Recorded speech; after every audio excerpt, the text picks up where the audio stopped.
ગાંધીનગર કોર્ટમાં બોમ્બની ધમકીથી હડકંપ, સમગ્ર સંકુલ ખાલી કરાવાયું. રાજ્યના પાટનગર ગાંધીનગરમાં આજે સવારથી જ ભારે સનસનાટી મચી ગઈ છે. ગાંધીનગર કોર્ટ સંકુલને બોમ્બથી ઉડાવી દેવાની ગંભીર ધમકી મળતા જ પોલીસ તંત્રના શ્વાસ અદ્ધર થઈ ગયા હતા. ધમકીની જાણ થતાની સાથે જ સુરક્ષાના કારણોસર સમગ્ર કોર્ટ પરિસરમાંથી વકીલો, જજ અને અસીલોને તાત્કાલિક બહાર કાઢી આખું સંકુલ ખાલી કરી દેવામાં આવ્યું છે. લોખંડી બંદોબસ્ત વચ્ચે પોલીસ દ્વારા સમગ્ર વિસ્તારને કોર્ડન કરી લેવામાં આવ્યો છે.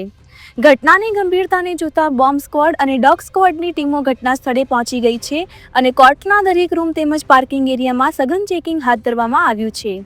સ્થાનિક પોલીસ અને ઉચ્ચ અધિકારીઓનો કાફલો પણ સ્થળ પર તૈનાત છે. આ ધમકી કોઈની મજાક છે કે કોઈ મોટું કાવતરું, તે દિશામાં તપાસના ચક્રો ગતિમાન કરવામાં આવ્યા છે. હાલમાં સર્ચ ઓપરેશન ચાલુ હોવાથી કોર્ટની કામગીરી સંપૂર્ણપણે ઠપ થઈ ગઈ છે અને આસપાસના વિસ્તારમાં ભારે ફફડાટ જોવા મળી રહ્યો છે. અહેવાલ ચિંતન શાહ, ગાંધીનગર.